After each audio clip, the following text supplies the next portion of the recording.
اس کا ایک پہلو تو یہ ہے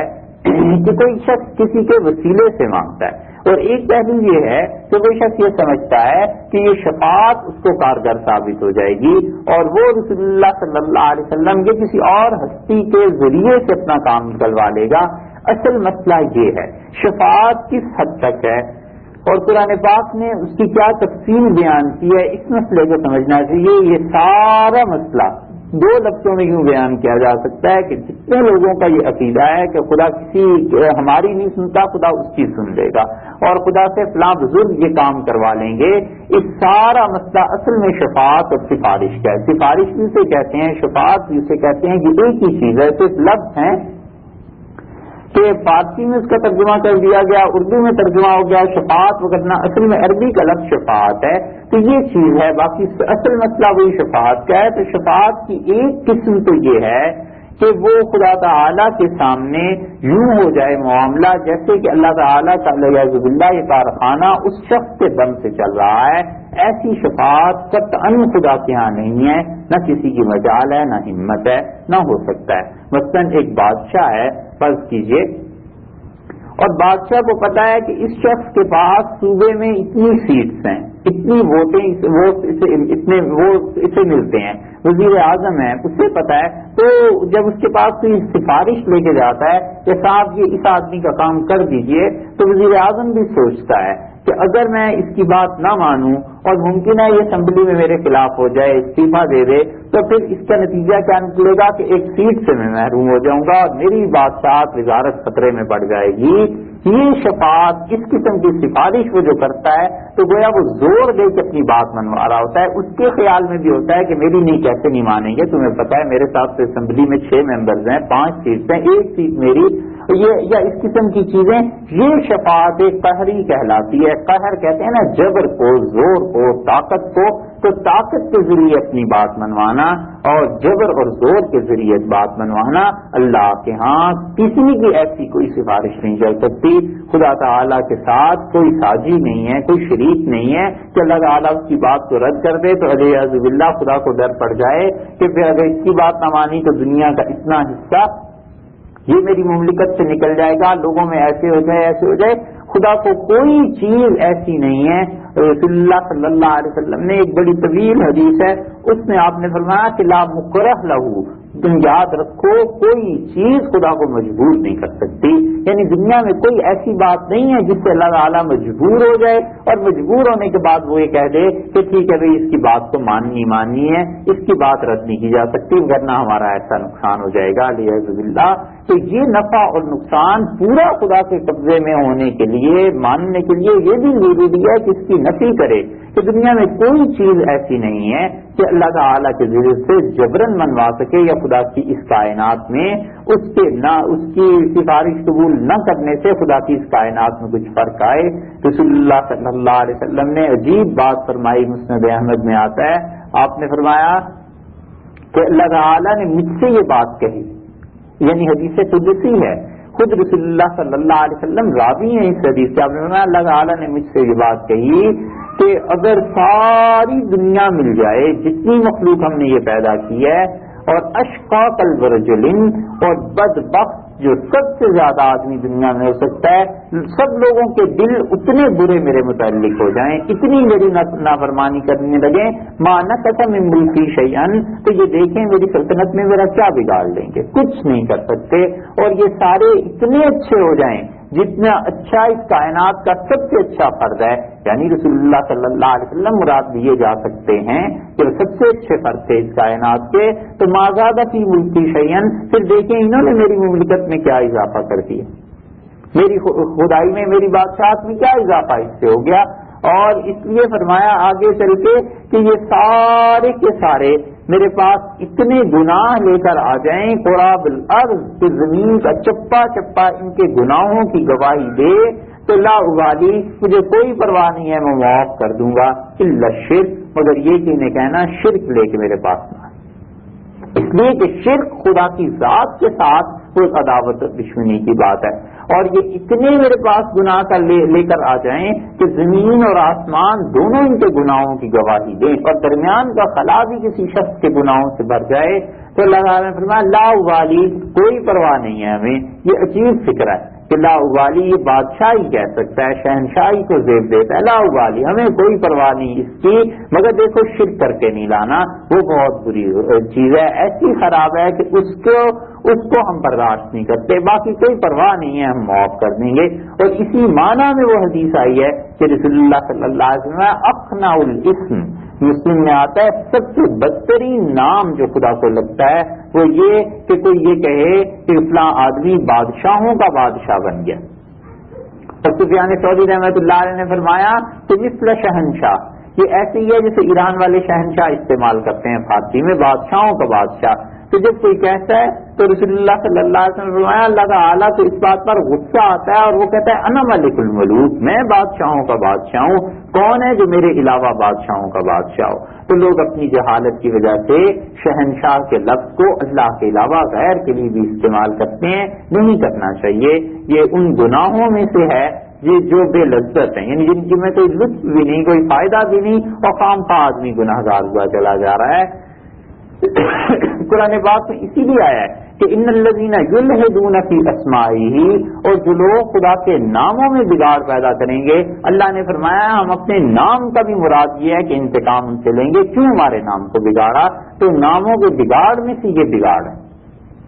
اسی وجہ سے حدیث میں آتا ہے کہ اللہ تعالیٰ کو سب سے اچھا نام عبداللہ لگتا ہے، یعنی اللہ کا بندہ، اللہ کا غلام. لیکن حسن بصری رحمۃ اللہ علیہ فرماتے تھے کہ لوگوں یہ نام نہ رکھو اس لیے کہ تم اس نام کو بگاڑ لیتے ہو. اور اسی لیے فتاوی عالمگیری میں بھی لکھا ہے کہ ہمارے زمانے میں عبداللہ نام نہ رکھا جائے کیونکہ لوگ اسے بگاڑ لیتے ہیں. اب عبداللہ کو دلہ کوئی کہنے لگے تو اعوذ باللہ یہ خدا کے ناموں میں بگاڑ آیا نا، تو پکارنے والا بھی گناہ گار ہوا خام خواہ میں. یعنی اس نے ایسی حرکت کی کہ اللہ کا نام بگاڑا، اگرچہ اس سے نہیں مطلب پتا، مگر خام خواہ میں بے لذت گناہ کیے چلا جا رہا ہے. تو اسی طرح شہنشاہ اللہ جو بادشاہوں کا بادشاہ ہے، خدا نے کہا کہ میں اپنے علاوہ کسی کے لیے گوارا نہیں کرتا کہ کہا جائے کیونکہ میں بادشاہوں کا بادشاہ ہوں اور لوگ میرے قبضے میں ہیں. تو اس لیے اللہ تعالیٰ کی کوئی ایسی سی بارش زور ڈال دے، اللہ تعالیٰ پہ بوجھ ڈال دے کہ خدا مان کے ہی رہے گا، اعوذ باللہ، کوئی پرواہ نہیں. کوئی چیز نہیں ہے جو خدا کو اپنے تصرفات میں مانے بن جائے اور اللہ کوئی کام کرنا چاہے اور پھر نہ کر سکے. آپ دیکھیے اتنی شدید یہ آیت ہے. حضرت عائشہ رضی اللہ عنہا کی ایک روایت میں آتا ہے، وہ کہتی تھی کہ اگر رسول اللہ صلی اللہ علیہ وسلم قرآن پاک کو چھپانے والے ہوتے تو اس آیت کو چھپا لیتے. وہ کہتی تھی 2-3 آیات ایسی تھی جن کے متعلق مختلف جگہوں پہ ارشاد فرمایا. ان میں سے ایک مقام پہ یہ بھی فرمایا کہ اگر رسول اللہ صلی اللہ علیہ وسلم کسی آیت کو قرآن سے چھپا لیتے، اپنے پاس ہنستے لوگوں کو نہ بتا دے، تو اس کو چھپا لیتے. اور وہ کیا آیت کریمہ ہے؟ اللہ تعالیٰ نے فرمایا کہ لو تقبل علینا لباغ الاقاویل، اگر نبی کریم صلی اللہ علیہ وسلم مجھ پر کوئی ایسی بات کہہ دیں جو میں نے نہیں کہی، ہماری طرف منسوب کر دیں اور وہ بات ہم نے در حقیقت نہ کہی ہو، لأخذنا منہ بالیمین، تو ہم ان کے دائیں ہاتھ سے انہیں پکڑ لیں. ثم لقطعنا منہ الوتین، پھر ہم ان کی شہرگ کاٹ دیں، ذبح کر دیں تمہارے سامنے. اور تم میں سے کوئی ہے جو بچا سکے انہیں؟ تم میں سے کوئی ہے جو پکڑ سکے ہمارا ہاتھ اور کہے کہ نہ کرو؟ اللہ تعالیٰ نے اتنی سخت بات ارشاد فرمائی ہے کہ خدا کا جلال ہے، خدا کا روب ہے، خدا کی طاقت ہے، جو چاہے سو کرے. لا مکرہ لہ، وہی جو حدیث میں آیا ہے کہ خدا کو کوئی چیز مجبور نہیں کر سکتی. تو یہ شفاعت قہری، شفاعت جبری، اس کی نفی ہے کہ اللہ تعالیٰ کے یہاں کوئی چیز، کسی کی سفارش نہیں چلتی. دوسری شفاعت جو ہوتی ہے وہ یہ ہوتی ہے کہ جیسے کسی کو کسی سے محبت ہو جائے تو آدمی اس کا دل نہیں توڑنا چاہتا. بیٹے سے محبت ہو جاتی ہے تو انسان اپنے ہاتھوں، اپنے نفس کے ہاتھوں مجبور ہو جاتا ہے کہ اس کی بات تو ماننی پڑے گی، کچھ نہ کچھ کرنا ہی پڑے گا. مثلاً بچے نے ضد کر دی ایک چیز پر کہ یہ چیز مجھے لینی ہے، تو اب اس کی ضد کو پورا کرے یا نہ کرے، اس مخمصے میں باپ پھنس جاتا ہے. پھر اسے آتا ہے کہ یہ بیٹا ہے، آخر اس کا حق بنتا ہے، یہ کام کر دینا چاہیے. اور کبھی کبھی نہ چاہتے ہوئے بھی وہ کرتا ہے. یہ جو محبت کے ساتھ سفارش اور شفاعت ہے، اللہ کے یہاں اس کا بھی کوئی تصور نہیں. اللہ تعالیٰ کو سب سے زیادہ محبت نبی کریم صلی اللہ علیہ وسلم سے تھی،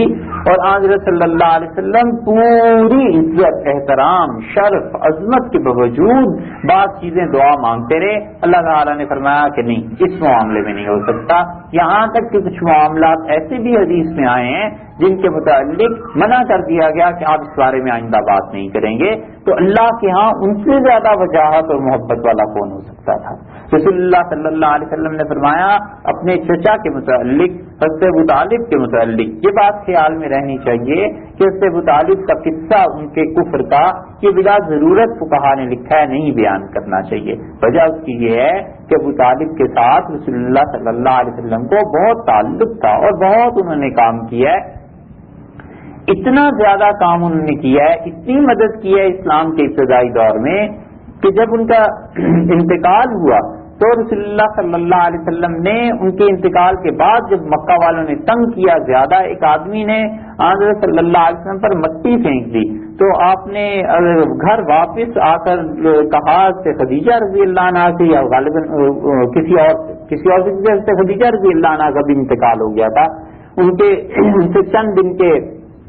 فاصلے پر ان دونوں حضرات کا انتقال آگے پیچھے کو ہوا ہے چند دن کے فاصلے سے. تو رسول اللہ صلی اللہ علیہ وسلم نے گھر آ کے کسی اور سے کہا کہ جب سے چچا کا انتقال ہوا ہے لوگوں کی ہمتیں اور بڑھ گئی ہیں. ایک آدمی نے رسول اللہ صلی اللہ علیہ وسلم کو تنگ کیا زیادہ، تو آپ جب آئے تو آپ نے خود ہی ایک بات ارشاد فرمائی. آپ نے فرمایا مجھے نہیں پتا تھا چچا آپ کی کمی اتنی جلدی محسوس ہونے لگے گی اور آپ کا نہ ہونا اتنی جلدی آفتوں کو لے آئے گا. تو حضرت صلی اللہ علیہ وسلم کو ان سے بڑا تعلق تھا. یہ ایسے ہی تھا جیسے حضرت حمزہ رضی اللہ عنہ کی شہادت سے رسول اللہ صلی اللہ علیہ وسلم جب واپس آئے ہیں شام کو مدینہ منورہ احد سے، تو ہر طرف 70 آدمی ایک دن میں شہید ہو گئے. بڑے چنے ہوئے لوگ تھے، تو ہر طرف سے ہچکیوں کی آوازیں آ رہی تھیں، لوگ رو رہے تھے. تو رسول اللہ صلی اللہ علیہ وسلم نے فرمایا اما حمزہ فلا بوا کی اعلیٰ، اور میرے چچا حمزہ ان کو رونے والا کوئی نہیں. تو عورتیں آئیں اور انہوں نے کہا ہم رو دیں. آپ نے فرمایا نہیں میں تو اپنے چچا کو یاد کر رہا تھا. تو ابو طالب کے متعلق بھی ایسے ہی فرمایا کہ چچا آپ کی کمی اتنی جلدی محسوس ہونے لگے گی، میں نہیں سمجھتا تھا ایسے، مگر لوگوں کی ہمتیں بڑھ گئیں. تو حضرت ابو طالب کے متعلق رسول اللہ صلی اللہ علیہ وسلم فرمایا میں اپنے چچا کے لیے خدا سے مانگتا ہی رہوں گا یہاں تک کہ اللہ مجھے منع کر دے یا کوئی فیصلہ کر دے. تو اللہ تعالیٰ نے منع فرما دیا کہ نہیں آپ کو اب نہیں مانگنا چاہیے. جب ان کا انتقال شرک پہ ہو گیا ہے تو آپ ان کے لیے دعا نہ کیجیے، منع کر دیا گیا. اس سے زیادہ کیا بات ہو سکتی تھی؟ اسی لیے یہ جو محبت کی وجہ سے خدا کا کسی کو مان جانا ہے، یہ بالکل اللہ کے ہاں ایسی چیزوں کا تصور نہیں ہے کہ خدا مجبور ہو جائے کہ یہ میرے مقرب بندے ہیں، اس نے ساری زندگی میری عبادت میں صرف کی ہے، لہٰذا جس کو میں عذاب دینا چاہوں یہ اسے چھڑا کر لے جائے، کسی کو میں نقصان کرنا چاہوں اور جو اس نقصان کو پورا کر دے. ایسی بات بھی خدا کے یہاں نہیں ہے. یہ اس سفارش کی بھی نفی ہونی چاہیے، پھر جا کر خدا کی توحید مکمل ہوتی ہے. تیسری قسم کی سفارش یہ ہے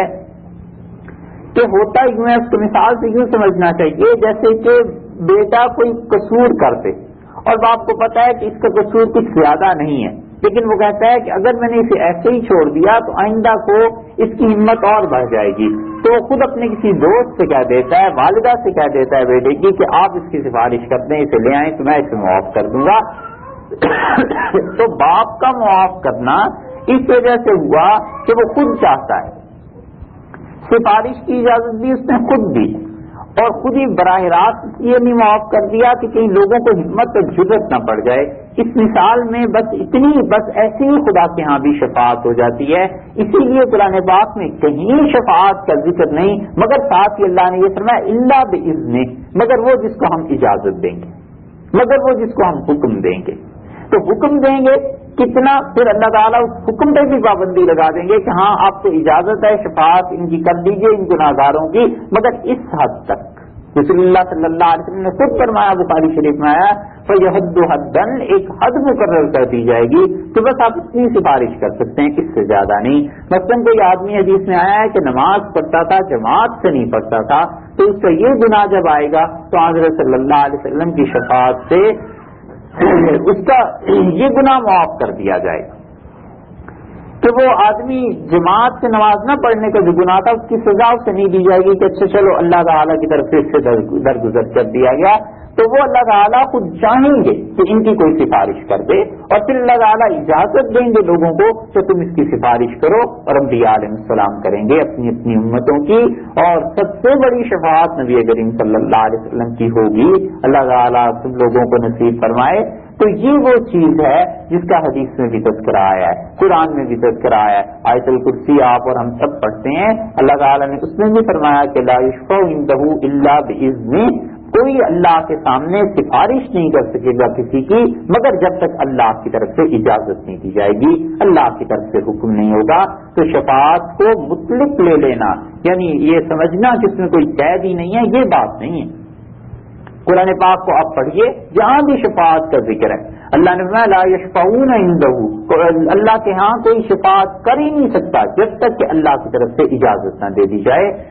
کون بول سکتا ہے وہاں؟ وہ ایسی بارگاہ ہے جہاں پر انسان اپنا ہوش و حواس گم ہو جائیں گے اس دن، جس دن خدا کے سامنے پیش ہوگا، کس کو اتنا رہے گا؟ اسی لیے حضرت صلی اللہ علیہ وسلم نے فرمایا کہ لوگوں پر ایسا وقت آ جائے گا جب یہ قبروں سے اٹھا کر کھڑے کیے جائیں گے تو ایسا نفسہ نفسی کا عالم ہوگا کہ لوگ جائیں گے آدم علیہ السلام کے پاس اور ان سے کہیں گے، یہ بخاری شریف میں حدیث آئی ہے، کوئی 1.5-2 صفحے کی اتنی طویل حدیث ہے، اور آدم علیہ السلام سے جا کے کہیں گے کہ آپ ہمارے باپ ہیں، اور اللہ تعالیٰ سے کہ یہ حساب شروع کر دے، اتنی زیادہ گھبراہٹ ہوگی اس دن۔ اور قرآن پاک میں آیا ہے وَهُم مِّن فَزْعٍ يَوْمَئِذٍ آمِنُونَ، اور ہمارے کچھ ایسے بندے بھی ہوں گے جنہیں ہم اس دن کی گھبراہٹ سے محفوظ رکھیں گے۔ خدا کا قرب جن لوگوں کو ہوگا ملا ہوگا، مگر یہ گھبراہٹ اس وقت تو سب پہ ہوگی پہلے حلے میں، یعنی جب قبروں سے اٹھ کے کھڑے ہوں گے لوگ، تو جو پہلا مرحلہ ہے اس میں سب پریشان ہوں گے، اور آدم علیہ السلام کہہ دیں گے کہ میں نے وہ جو بات کی تھی نا، وہ جو درخت کا قصہ تھا اور جنت سے مجھے دنیا میں بھیج دیا تھا، میں تو اسی پہ خدا کے سامنے شرمندہ ہوں، میں تمہارا کچھ نہیں کر سکتا، تم جاؤ۔ اور پھر رسول اللہ صلی اللہ علیہ وسلم نے فرمایا تم نوح علیہ السلام کے پاس آؤ گے اور کہو گے سماک اللہ عبدا شکورا، خدا نے قرآن میں آپ کا نام رکھا تھا شکر گزار بندہ جو اللہ کا شکر ادا کرتا تھا، آپ چلیے اور کچھ کیجیے۔ تو وہ کہیں گے میں نے اپنے بیٹے کے بارے میں جو بات کی تھی نا، میں تو ابھی تک اس بات پہ پریشان ہوں، مراد ان کی یہ تھی ہوگی کہ میں تو اسی میں شرمندہ ہوں، میں نہیں جا سکتا اور تم جاؤ۔ اور یہاں تک کہ لوگ ابراہیم علیہ السلام کے پاس آئیں گے، موسیٰ علیہ السلام کے پاس، اور ابراہیم علیہ السلام کے پاس جب آئیں گے تو وہ کہیں گے میں بالکل نہیں جا سکتا، میرا اللہ کا معاملہ ایسا نہیں ہے، تم جاؤ کسی اور کے پاس۔ اور عیسیٰ علیہ السلام کے پاس آئیں گے تو وہ کہیں گے کہ میری قوم نے اتنی میری پرستش کی ہے، اتنی میری عبادت کی ہے، میرے نام کے ساتھ شرک کیا ہے کہ مجھے تو اللہ کے سامنے جانے سے حیا آتی ہے۔ البتہ میں تمہیں ایک آدمی کا بتا سکتا ہوں، تم ان کے پاس جاؤ اور وہ تمہارے پیغمبر صلی اللہ علیہ وسلم ہے، اور رسول اللہ صلی اللہ علیہ وسلم لوگ میرے پاس آئیں گے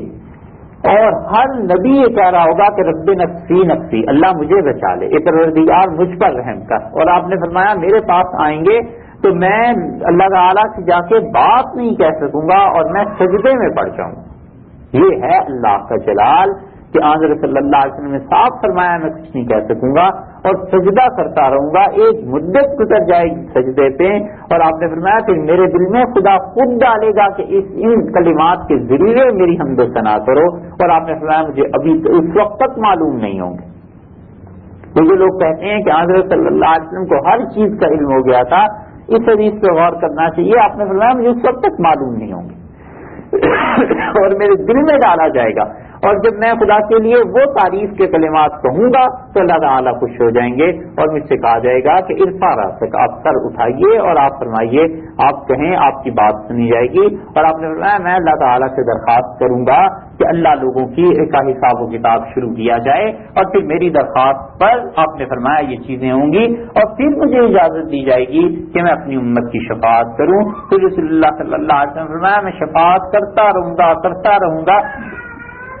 یہاں تک کہ اللہ تعالیٰ جو بھی حدود مقرر کر دیں گے کہ اس حد تک اس طبقے کی شفاعت ہو سکتی ہے، یہ طبقہ تھا نیک لوگ تھے ان میں یہ کمی تھی، اس حد تک آپ کر سکتے ہیں، اس حد تک، یہاں تک کہ آپ نے فرمایا اللہ تعالیٰ مجھے کہیں گے کہ اچھا آپ ایسے کیجئے کہ جہنم میں جو لوگ رہ گئے ہیں آپ کی امت میں سے انہیں نکال لائیے، جس کے دل میں ایمان ہے نکال لائیے۔ تو رسول اللہ صلی اللہ علیہ وسلم میں ایک بار جاؤں گا اور اللہ تعالیٰ سے عرض کروں گا کہ پروردگار یہ میری امت کے لوگ ہیں انہیں معاف کر دیا جائے، تو ان کو معاف کیا جائے گا. پھر دوبارہ پھر سے 12 اور پھر مجھ سے کہا جائے گا کہ کوئی رہ گیا، تو میں عرض کر دوں گا کہ اللہ نہیں، کوئی نہیں رہ گیا.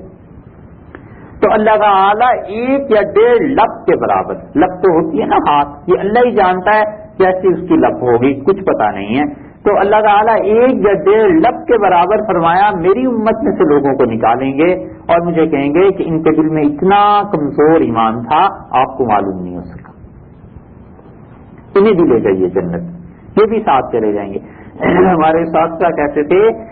کہ دیکھو وہ اتنا باریک اتنا کمزور ایمان ہے کہ حضرت صلی اللہ علیہ وسلم کو اس دن بھی اس کا ادراک نہیں ہوا. تو ہم جو ایک دوسرے کو کافر کہتے پھرتے ہیں، ہمیں کیا پتا ہمارے مخاطب کے دل میں اتنا بھی ایمان ہے یا نہیں. اس لیے جب تک شرعاً دلائل اور یہ چیزیں نہ ہوں نہیں کافر کسی کو کہنا چاہیے. بہت بڑی بات ہے، بہت ہی زیادہ بڑی بات ہے.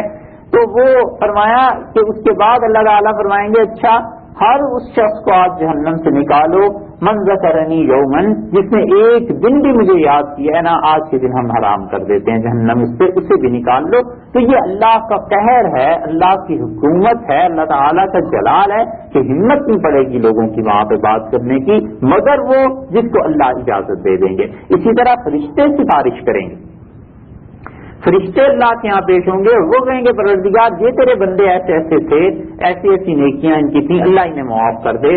اللہ تعالیٰ معاف کر دیں گے. اسی طرح علماء اس امت کے پیش ہوں گے اور ہر عالم اپنے درجے کے مطابق سفارش کرے گا. کم سے کم حضرت صلی اللہ علیہ وسلم نے فرمایا 300 آدمی جن پہ جہنم واجب ہو چکی ہوگی، اللہ تعالیٰ ان کی میں سے ایک آدمی ایک عالم کی سفارش سے ان 300 آدمیوں کو معاف کر دے گا. قرآن پاک آئے گا اور قرآن سفارش کرے گا کہ اللہ یہ شخص تھا جس کی رات کی نیند میں نے روک دی تھی، تو مجھے پڑھتا رہتا تھا رات کو بھی اور دن کو بھی تلاوت کرتا تھا، اللہ آج تو میں اس وقت تک نہیں جاؤں گا جب تک اسے آپ چھوڑ نہ دیں. تو اللہ تعالیٰ فرمائیں گے اچھا تم اسے لے جاؤ، اور خدا کا کلام سے لے جائے گا. مختلف چیزیں آئیں، روزے آ جائیں گے، بعض صورتوں کے متعلق آیا ہے، سورہ ملک کے متعلق مثلاً آیا ہے کہ جو شخص روزانہ رات کو پڑھتا رہتا ہے، 29ویں پارے کی پہلی صورت ہے. رسول اللہ صلی اللہ علیہ وسلم نے فرمایا قبر میں بھی جب عذاب کے فرشتے آتے ہیں تو وہ صورت سامنے آ جاتی ہے اور وہ کہتی ہے کہ نہیں یہ مجھے پڑھتا رہا ہے اور اسے مجھ سے تعلق ہے اور تم اسے عذاب نہیں دے سکتے. قیامت کی اس طرح کی چیزیں سامنے آ جائیں گی مجسم شکل بن کے، ان کی کوئی بھی جو بھی صورت ان کی ہوگی سو ہوگی، تو یہ چیزیں آئیں گی اور پھر اس کے بعد اپنے ساتھ لے جائیں گی. حافظ ہے قرآن پاک جس نے یاد کر لیا تھا اسے اختیار دیا جائے گا کہ وہ اپنے خاندان کے افراد کو چن لے، اپنے والدین کو یا کسی کو جو بھی اس کے والدین کا تو خاص طور پہ حدیث میں ذکر آیا ہے کہ اپنے والدین کے لیے سفارش کرے گا اور اس کی مان لی جائے گی. اسی طرح وہ بچہ جو اپنی پیدائش سے قبل اس کا اختتام ہو گیا، ابارشن کیس جسے کہتے ہیں، ابارشن ہو گئی، یہ چیز ہو گئی، رسول اللہ صلی اللہ علیہ وسلم وہ گوشت کا لوتھڑا وہ لایا جائے گا اور وہ اپنی ماں کے متعلق کہے گا کہ اللہ یہ میری وجہ سے تکلیف میں پڑ گئی تھی تو اسے معاف کر دے. اسی طرح رسول اللہ صلی اللہ علیہ وسلم نے فرمایا چھوٹے بچے جن کا انتقال ہو گیا ہے وہ لایا جائے گا اور وہ بھی کہے گا کہ پروردگار میری ماں تھی اور مجھے یہ دودھ پلاتی اور مجھے پالتی اور میں بچپن میں اس سے الگ ہو گیا تھا، ان میرے ماں باپ کو جنت میں بھیج دے. تو اس طرح شفاعت کے مختلف درجے ہیں، اللہ تعالیٰ ان سب کو قبول کر لیں گے. تو یہ اس وجہ سے ہے کہ اللہ نے اجازت دی ہے، اگر خدا اجازت نہ دے پھر کیا، پھر کوئی کچھ نہیں کہہ سکتا. اللہ کے ہاں تو محبت کی شفاعت بھی نہیں ہے، یہ ہے تیسری قسم کی شفاعت جسے شفاعت بالاذن کہا جاتا ہے کہ شفاعت اجازت کے ساتھ اللہ کے ہاں سے ملے گی. اور یہ قرآن پاک میں ہر جگہ یہی آیا ہے کہ اللہ باذن، مگر یہ کہ اللہ اجازت دے دیں گے، اللہ تعالیٰ حکم دے دیں گے کہ ٹھیک ہے تم شفاعت کر لو اور ہم اسے مان جائیں گے. تو یہ کہنا کہ اللہ تعالیٰ سے منوا لیں گے کوئی نہیں منوا سکتا. پھر دنیا میں اس کا حال کیا ہے؟ دنیا میں یہی ہے کہ وہ شخص دعا کرتا ہے، دعا مانگتا ہے کہ اللہ اپنا کام کو کر دیں، اور اللہ تعالیٰ اپنے اس بندے کی عزت بڑھانے کی خاطر اس کی دعا کو قبول کر لیں. تو اس آدمی نے میرا ہمیشہ مجھے یاد رکھتا ہے، میرا ذکر کرتا ہے، میرا کام کرتا ہے اور میں اس کی دعا کو سن لوں، یہ اللہ کی مہربانی ہے، اللہ کی عنایت ہے اور کچھ بھی نہیں ہے. بس اتنی سی بات ہے. کہ اللہ تعالیٰ اس کی دعا سے کسی کا کام کر دیتا ہے تو پھر کیا ہوتا ہے، اس کی نظر میں اس کی عزت بڑھ جاتی ہے. وہ کہتا ہے حضرت آپ کی دعا سے یہ کام ہو گیا، بات درست ہے. ان کی دعا کیوں اللہ نے قبول کر لی؟ اس لیے نہیں ہے کہ ان کا کوئی جبر ہے علیہ باللہ خدا پہ، بلکہ اس آدمی نے کام اتنا کیا اللہ کے لیے کہ اللہ تعالیٰ اس کی دعا کو رد نہیں کرتا. یا اس نے ایسے وقت میں مانگی ہے جس وقت میں بادشاہ نے کہا تھا کہ اس وقت میں جو بھی آئے گا ہم اسے دے دیں گے. مثلاً رسول اللہ صلی اللہ علیہ وسلم سے پوچھا گیا کہ دعا کی قبولیت، تو آپ نے فرمایا بارش جب نازل ہوتی ہے اس کے ابتدائی قطرات جو ہیں، آپ نے فرمایا اس وقت کھڑے ہو کے مانگا کرو، بارش میں دعا اللہ قبول کر لیتا ہے. تو مراد یہ ہے کہ وہ وقت ایسا ہے کہ خدا کی رحمت نازل ہو رہی ہوتی ہے، بارش بالکل ابتدا میں. اب جو بھی کھڑا ہو کے اس میں دعا مانگے گا وہ وقت ایسا ہے جس وقت میں قبولیت کا ہے. بادشاہ نے خود کہہ رکھا ہے، اس کے مخبر صادق صلی اللہ علیہ وسلم نے خود خبر دی ہے کہ بادشاہ یہ کہتا ہے کہ اس وقت میں ہمارا دربار ایسا ہے، ہم جو بھی آئے گا مان لیں گے، جو بھی کہے گا ہم اس کی بات کو قبول کر لیں گے. تو وہ چاہیں تو اس وقت قبول فرما لیں، نہ چاہیں تو پھر رد کر لیں. ان کا کیا، بادشاہ ہیں، مطلق ہے اختیار ان کے پاس. اسی طرح حدیث میں آیا ہے نکاح کے مجلس کے آخر پر جو دعا ہوتی ہے رسول اللہ صلی اللہ علیہ وسلم وہ قبول ہو جاتی ہے، کیونکہ اللہ کے فرشتے اس میں نازل ہوتے ہیں. مگر اب تو پتہ نہیں کیا ہوتا ہوگا. اب تو جو نکاح ہوتے ہیں اور یہ اس مجلس میں جو ہنگامے اور جو چیزیں ہو رہی ہوتی ہیں اور جو حالت ہوتی ہے اللہ ہی معاف فرمائے. مگر حدیث میں یہ آیا ہے کہ نکاح کے مجلس کے آخر کی دعا یہ قبول ہو جاتی ہے. تو بادشاہ نے اجازت دے رکھی ہے نا، اس موقع پہ ہم سے مانگو ہم دے دیں گے. اسی طرح رسول اللہ صلی اللہ علیہ وسلم تہجد کے وقت کی دعا، آپ نے فرمایا اللہ تعالیٰ اس دنیا کے آسمان پر آ جاتے ہیں اور پوچھتے ہیں کہ حل من سائلن، کوئی آدمی ایسا ہے جو ہم سے مانگنا چاہے اور ہم اسے دے دیں. کوئی شخص جس سے قرضہ زیادہ ہو گیا ہو اور ہم اس کا قرض ادا کروا دیں. کوئی شخص جسے دین و دنیا کی کوئی چیز چاہیے ہم اسے دینے کو تیار ہیں. یہ رات کا آخری وقت ہوتا ہے. بادشاہ تو اس وقت آتا ہے مگر یہ کہ ہم لوگ نیند میں ہوتے ہیں. ایک بزرگ تھے ہندوستان میں بابا تاج الدین، اور ان کے متعلق لوگ کہتے تھے کہ وہ تو ایسے بزرگ تھے کہ جو مانگتے تھے جو کہتے تھے وہ ہو جاتا تھا. کوئی صاحب بھوپال میں گئے اور بھوپال میں حضرت مجدد الفسانی رحمۃ اللہ علیہ کی سلسلے کی ایک خانقاہ ہے، خانقاہ مجددیہ. مولانا یعقوب صاحب رحمۃ اللہ علیہ بہت اکابر اولیاء کرام میں سے وہاں گزرے ہیں. ابھی ان کا انتقال 70 کے قریب ہوا اور اللہ نے بڑا علم اور بہت گہری نظر تھی ان کی دین پہ، خدا نے بہت نوازا تھا انہیں. ان سے کسی نے آ کے کہا کہ حضرت ایک مسئلہ میرا بڑا اٹک گیا ہے اور آپ میرے لیے دعا کر دیجیے. اور پھر اس نے کہا حضرت ہمارے جو بابا تاج الدین صاحب تھے رحمۃ اللہ علیہ وہ تو جو چاہتے تھے سو ہو جاتا تھا، وہ تو ایسے تھے. تو حضرت نے فرمایا بابا تاج الدین تو میرے یہاں روزانہ آتے ہیں مگر وہ وقت میرے سونے کا ہوتا ہے.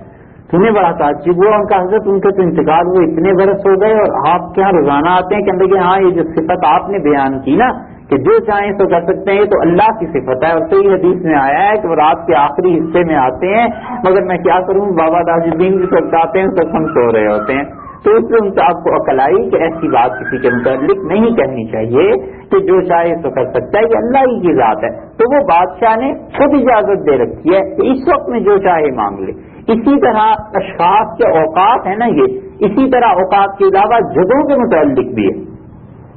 ٹائم کے وقت اسپیس آپ دیکھیں، جگہ دیکھیں، اس کے متعلق بھی ہے کہ اس جگہ پر جو آ کے مانگے گا اسے دے دیں گے. مثلاً وہ جگہیں جہاں پر خدا کی رحمت کا نزول ہوتا ہے وہاں پر کوئی مانگے گا تو دے دیں گے. رسول اللہ صلی اللہ علیہ وسلم نے ان مقامات کی تصریح فرمائی ہے. مثلاً ملتزم ہے، بیت اللہ ہے، مقام ابراہیم ہے. یہ جگہیں ایسی ہیں جہاں پر کوئی شخص مانگے گا اسے ملے گا. اسی طرح حضرت صلی اللہ علیہ وسلم کی خود قبر مبارک خدا کی رحمتوں کے نزول کی جگہ ہے، وہاں جو مانگے گا اسے مل جائے گا یا دیا جائے گا. اور حدیث میں اسی اعتبار سے آیا ہے دارمی کی روایت میں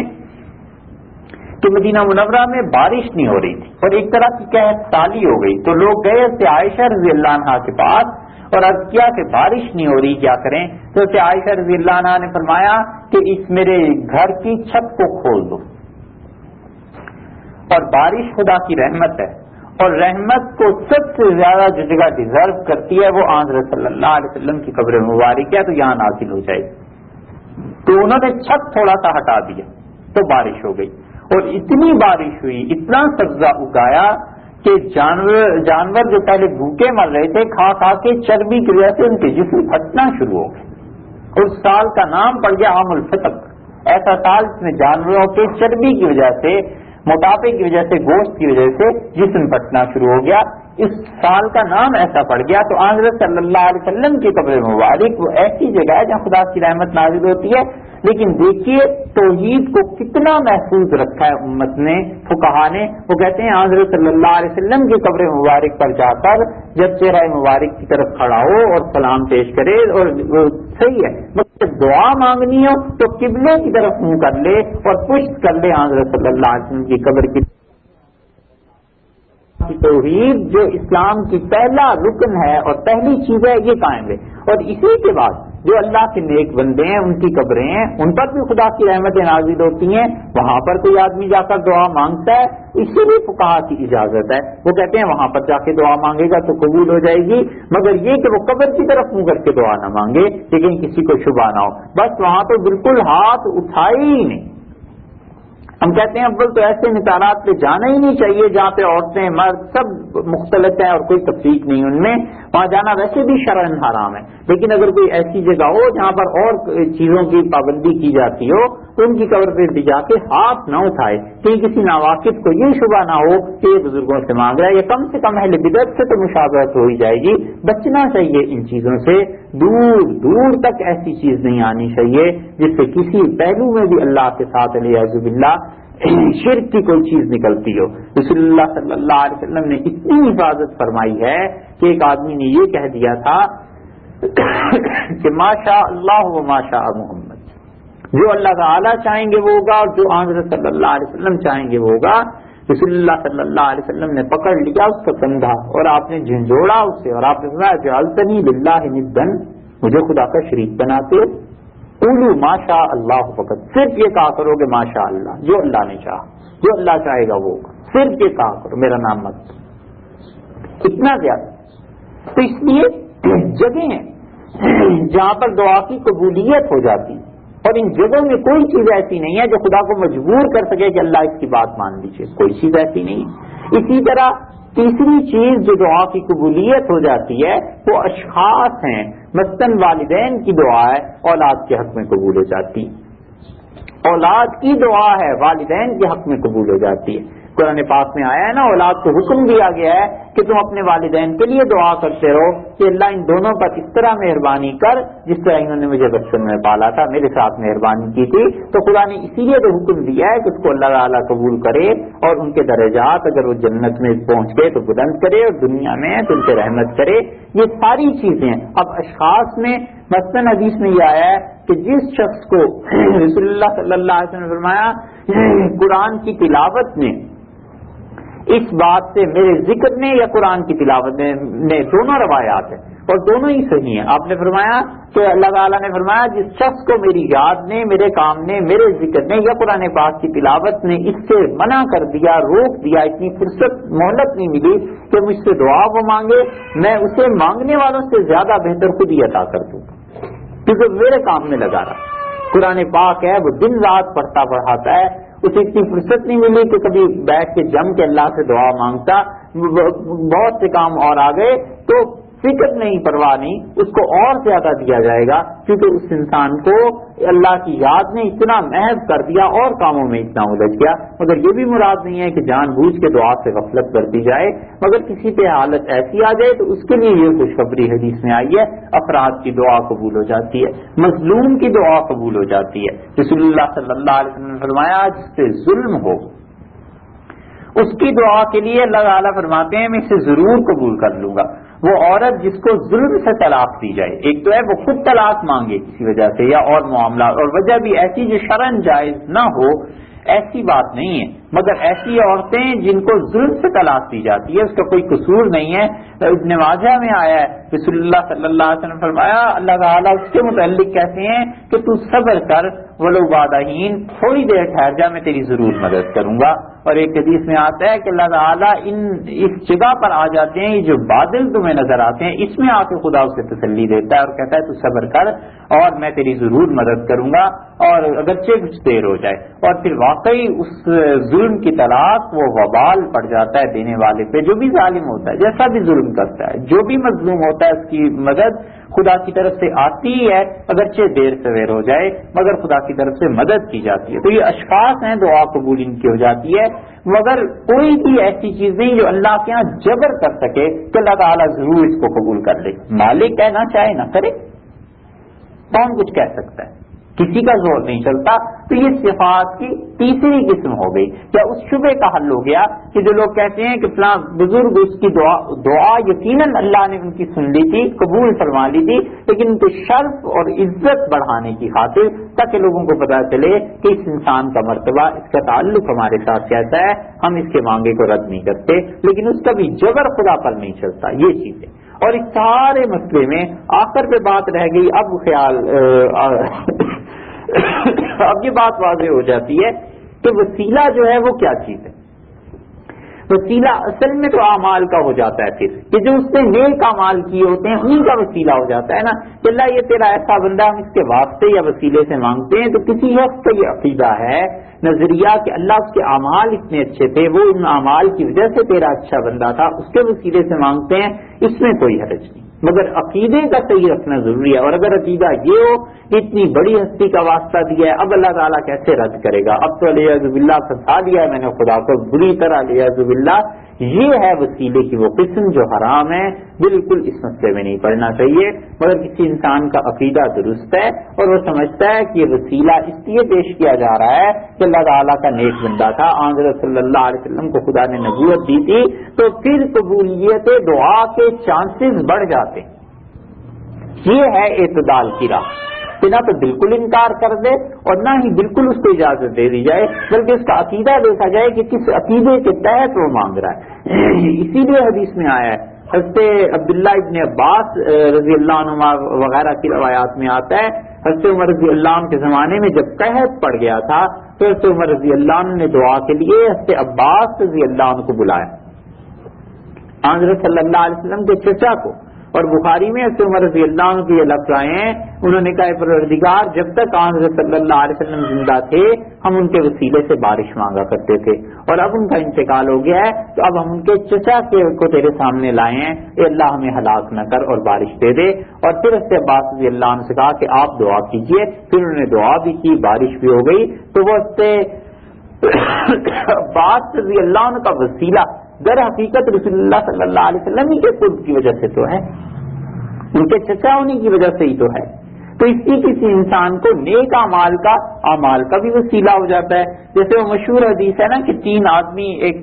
پہاڑ تھا، اس کے وہ میں بارش سے پناہ کے لیے رکے اور ایک پتھر لڑکا اور آگے آ گیا اور راستہ بند ہو گیا، تو ان تینوں نے اپنے اپنی نیکیوں کے واسطے سے اللہ سے دعا کی کہ اللہ یہ جو عمل میں کرتا رہا ہوں اگر خدایا یہ تیری وجہ سے تھا اور تم نے اسے قبول کر لیا ہے تو ہمارے جانے کا راستہ بنا دے۔ اللہ تعالیٰ نے راستہ بنا دیا۔ تو یہ دلیل ہے اس کی کہ کوئی شخص کسی مشکل میں پھنس جائے اور اللہ کی مدد کی شدید ضرورت ویسے تو رہتی ہے، مگر شدید ضرورت پیش آ جائے تو اللہ تعالیٰ سے یوں بھی عرض کیا جا سکتا ہے کہ اللہ جو نیکی، کوئی اپنی نیکی یاد کر کے اس کو وسیلے میں پیش کر دے کہ اللہ وہ جو نیکی آپ کے لیے کی تھی، فلاں کی مدد کی تھی یا یہ کام کیا تھا، اللہ جانتا ہے وہ تیرے ہی لیے تھا، اس کے صدقے اور وسیلے سے تجھ سے مانگتا ہوں۔ یہ بھی حدیث سے ثابت ہو گیا کہ حدیث میں ایسے الفاظ آئے ہیں۔ تو یہ ہے، مگر ان ساری باتوں میں یہ تینوں قسم کی شفاعت جو ہے اسے خیال میں رکھنا چاہیے کہ نہ اللہ تعالیٰ پر جبر کیا جا سکتا ہے اور نہ ہی محبت کسی کی ایسی ہے کہ خدا اس کی وجہ سے مان لے، اور بلکہ تیسری شفاعت کی قسم ہے اور وہ یہ ہے کہ اللہ تعالیٰ اپنی طرف سے اجازت دے دیں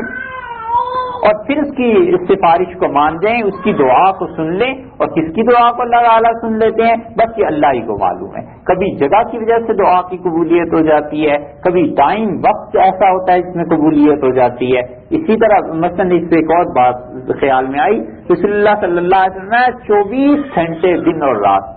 ہر دن اور رات میں ایک وقت ایسا آتا ہے جب اللہ تعالیٰ ہر آدمی کی ایک نہ ایک دعا سن لیتا ہے۔ اسی لیے منع کیا ہے فقہا نے کہ بچوں کو بد دعا نہ دی جائے۔ تو یہاں تک کہتے ہیں یہ بات علم سے آتی ہے، معاف کیجیے گا آپ، کوئی کسی پہ خدا نخواستہ کوئی تنقید ایسی چیز نہیں ہے، مگر علم کا حاصل نہ کرنا یہ مصیبت ہے۔ اس امت میں علم نہیں رہا، پڑھے لکھے لوگ نہیں رہے، مسائل بتانے والے نہیں رہے، خاص طور پہ آپ کے اندیار میں اس کی فکر کرنی چاہیے کہ فقہا نے کہا ہے کہ وہ ماں بچے کو بد دعا نہ دے، باپ بد دعا نہ دے، اس کی وجہ یہ ہے کہ 24 گھنٹوں میں ایک وقت ایسا آتا ہے جب اس کی سن لی جاتی ہے۔ مثلا وہ یہ کہتی ہے کہ خدا کرے تو جوانی میں مر جائے، یہ بہت عورتیں کہتی ہیں۔ اب یہ دعا تو سن لی گئی، یہ پوری ہوگی 25 سال کے بعد، جب وہ جوان ہوگا پھر مرے گا، پھر لاش، اور یہ اس وقت وہ کہتی ہے کہ خدایا یہ کیا ہو گیا، علی عزب اللہ اس وقت کہتی ہے یہ بڑا ظلم ہو گیا، یہ اپنے ہی مانگا ہوا ہے، مانگ کے بھول گئے، 20 سال پہلے منع کیا گیا۔ اس سے زیادہ نازک مسئلہ جو ہے جس کے متعلق ہم کہتے ہیں کہ علم نہیں ہے، فقہا نے یہاں تک لکھا ہے، وہ کہتے ہیں اولاد کو براہ راست حکم نہیں دینا چاہیے کہ کوئی بیٹا نہ مانے تو وہ گناہ گار ہو جائے گا۔ مثلا یہ کہا کہ بس یہ ایک چھوٹی سی مثال ہے، کہا کہ پانی پلاؤ، وہ کہتا ہے نہیں پلاتا تو گناہ گار ہوا نا۔ اسی طرح کوئی اور معاملہ ہے تو اولاد سے وہ کہتے ہیں کہ ان کے سامنے صورت اس کی یہ ہے کہ تجویز رکھی جائے کہ میں سمجھتا ہوں اس گھر کو بنا لینا چاہیے، خیال میں یوں آتا ہے کہ آپ یہ کام کر لیں تو اچھا ہے، تو سمجھدار ہو تو اس کو کام کر ہی لینا، اگر نہیں کرے گا تو بھی گناہ گار تو نہیں ہوگا، کیونکہ والدین کی اطاعت بعض حالات میں فرض اور واجب ہے۔ بعض کا لفظ کی ہم کہہ رہے ہیں کہ کہیں اللہ کے حقوق اور والدین کے حقوق آپس میں ٹکراتے ہوں تو وہاں والدین کی اطاعت نہیں ہے۔ مثلا والد منع کرے نماز پڑھنے سے تو ظاہر ہے اس کی نہیں مانی جائے گی، کیونکہ خدا کا حکم فرض ہے۔ والد منع کرے اس بات سے کہ دین کا علم نہ سیکھو تو اس کی بات نہیں مانی جائے گی، کیونکہ دین کا علم حاصل کرنا بھی فرض ہے، فرض کے درجے میں، جب فرض علم سے وہ منع کریں گے۔ اسی طرح اعلیٰ حضرت کے آج تو وہ والدین کوئی وہ فقہا کہتے ہیں ایسا حکم براہ راست نہ دیں کہ اگر وہ انکار کر دے بیٹا یا بیٹی تو وہ گناہ گار ہو جائے، بلکہ اس کے سامنے تجویز رکھ دینی چاہیے کہ یوں نہ کر لیں، ایسا کوئی مناسب جملہ جو بھی حالات کے مطابق ہو، تاکہ وہ مان جائے تو بہت اچھی بات ہے، اس کو ثواب ملے گا، اور اگر وہ نہ مانے تو کم سے کم گناہ گار نہیں ہوگا۔ یہ باتیں آتی ہیں ساری شریعت کا علم حاصل کرنے سے، اور اس کی بڑی شدید کمی ہو گئی۔ تو ہم بات وہ کر رہے تھے کہ تیسری قسم وہ دعا ہے کہ دعا جو ہے وہ بھی اس کے متعلق اعتدال میں رہا جائے، کہ جگہ کی وجہ سے قبولیت ہو جاتی ہے، وقت کی وجہ سے تو وقت دن اور رات میں ایک وقت ایسا آتا ہے، جمعے کے دن نبی کریم صلی اللہ علیہ وسلم فرمایا ایک گھڑی ایسی آتی ہے جس میں دعا قبول کی جاتی ہے، بعض حضرات فرماتے ہیں عصر سے مغرب کے درمیان، اور بعض کہتے ہیں جمعے کی نماز کے بعد، کوئی بھی مختلف اقوال ہیں، مگر ایک گھڑی ایک وقت اس میں ایسا آتا ہے۔ تو اس طرح دعا کی قبولیت کے اوقات بھی ہوتے ہیں، وہ اور بنیادی طور پہ بات پھر وہیں جا پہنچتی ہے کہ اللہ تعالیٰ کے متعلق توحید کو قائم رکھنا چاہیے، کسی قسم کا کوئی شبہ نہیں ہونا چاہیے۔ یہ ایک پہلو تھا جو مکمل ہوا، انشاءاللہ اس کا دوسرا پہلو آئندہ۔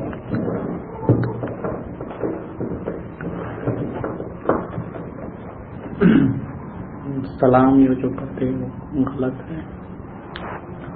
سلام یہ جو جمعہ وغیرہ کے بعد پڑھتے ہیں، ہاں حیدرآباد میں زیادہ کامن ہے یہ بات مسجد۔ جی ہاں، یہ ظاہر ہے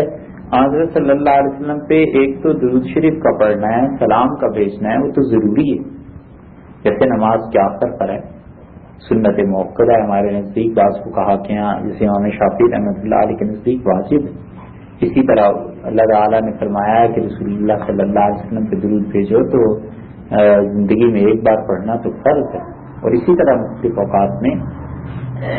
بعض اوقات سنت ہو جاتا ہے، کبھی وہ مستحب ہے، مباح ہے، حضرت صلی اللہ علیہ وسلم کا نام سن کے پڑھنا چاہیے، مگر یہ جو اس طرح پڑھا جاتا ہے جیسے آپ حیدرآباد کا ذکر کر رہے ہیں، ہمارے یہاں بھی یہ بدعات میں سے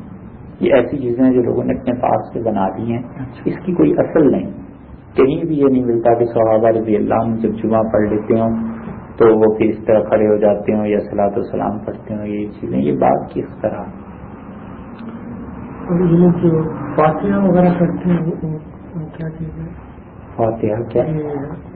انڈیا میں خاص طور پہ کرتے ہیں، یہ کھانا بنا کے جو ہے رکھ کے، کچھ نہیں، یہ ہندوؤں کا اثر ہے، اس کا ثواب جو ہے ایصال ثواب جائز ہے۔ ایصال ثواب یہ کہ کوئی بھی نیکی کا کام آپ نے کیا اور آپ نے اللہ سے دعا کی کہ اللہ اس نیکی، یہ جو نیکی مجھے ملی ہے، یہ جو ثواب مجھے ملا، اللہ اسے اتنا شخص کو دے، یہ تو جائز، اس میں کسی کا اختلاف نہیں. لوگ آقا صلی اللہ علیہ وسلم کی طرف سے حج کرتے تھے، عمرہ کرتے تھے. حضرت علی رضی اللہ عنہ کو رسول اللہ صلی اللہ علیہ وسلم نے فرمایا تھا خود کہ میرے بعد قربانی کرتے رہنا، تو ہر سال 2 دمبے کیا کرتے تھے. فرماتے تھے ایک میری طرف سے، ایک یہ رسول اللہ صلی اللہ علیہ وسلم کی طرف سے. خود آقا صلی اللہ علیہ وسلم نے کیا ہے. آپ نے ذبح کیا جب آخری حج میں ایک دمبا، تو اس پہ آپ نے فرمایا کہ اللہ یہ میری طرف سے قبول کر لے، اور قیامت تک کے لیے میری امت کے حج ہر اس شخص کی طرف سے جو اپنے حالات کی بنیاد پہ قربانی نہ کر سکے، اللہ ہر اس غریب آدمی کی طرف سے قبول فرما لے. تو یہ ساری چیزیں جواز کی، مگر ایصال ثواب کے ساتھ قیود اپنی طرف سے لگا دینا کہ اس جگہ پہ ہو، یہ حیرت ہو، یہ حالت ہو، یہ چیزیں ہیں جو جائز نہیں. لوگ عام طور پہ 7 دن پہ کرتے ہیں، یہ دنوں کا تعین، یہ چیزیں یہ جائز نہیں، یہ درست نہیں. نعت تو حضرت صلی اللہ علیہ وسلم کی تعریف ہے. کچھ شرط نہیں بشرطے کہ اس کے اشعار اچھے ہیں، ان میں کوئی ایسا پہلو نہ آ جائے جو اللہ تعالیٰ توحید یا شرک پہ مبنی والی ہے. اللہ ایک صاحب نعت کہہ رہے تھے، انہوں نے کہا اللہ کے پلے میں وحدت کے سوا کیا ہے، جو کچھ مجھے لینا ہے لے لوں گا محمد. تو یہ علیہ باللہ ایسی چیز ہے جو بہت ہی خطرناک ہے، غلط بات ہے. اور حضرت صلی اللہ علیہ وسلم کی شان میں نعت پڑھنا، قصیدہ پڑھنا، ایسی چیزیں خود حضرت صلی اللہ علیہ وسلم کے سامنے حسان ابن ثابت رضی اللہ عنہ پڑھتے رہے. حضرت عمر رضی اللہ عنہ کی موجودگی میں پڑھی جاتی رہی ہیں مسجد نبوی. تو حضرت عمر رضی اللہ عنہ نے کہا تھا مسجد میں نہ پڑھو، باہر بیٹھ کے پڑھ لو. نہیں منع فرمایا کہ نہ پڑھو، یہ نہیں کہا، فرمایا مسجد سے باہر ٹھیک ہے. مسجد کے اندر بھی بعض حالات میں جائز ہے، کوئی ایسی مسجد میں کیوں اجازت نہیں دی؟ حضرت عمر رضی اللہ عنہ کہتے تھے کہ مسجد کا احترام رہے گا.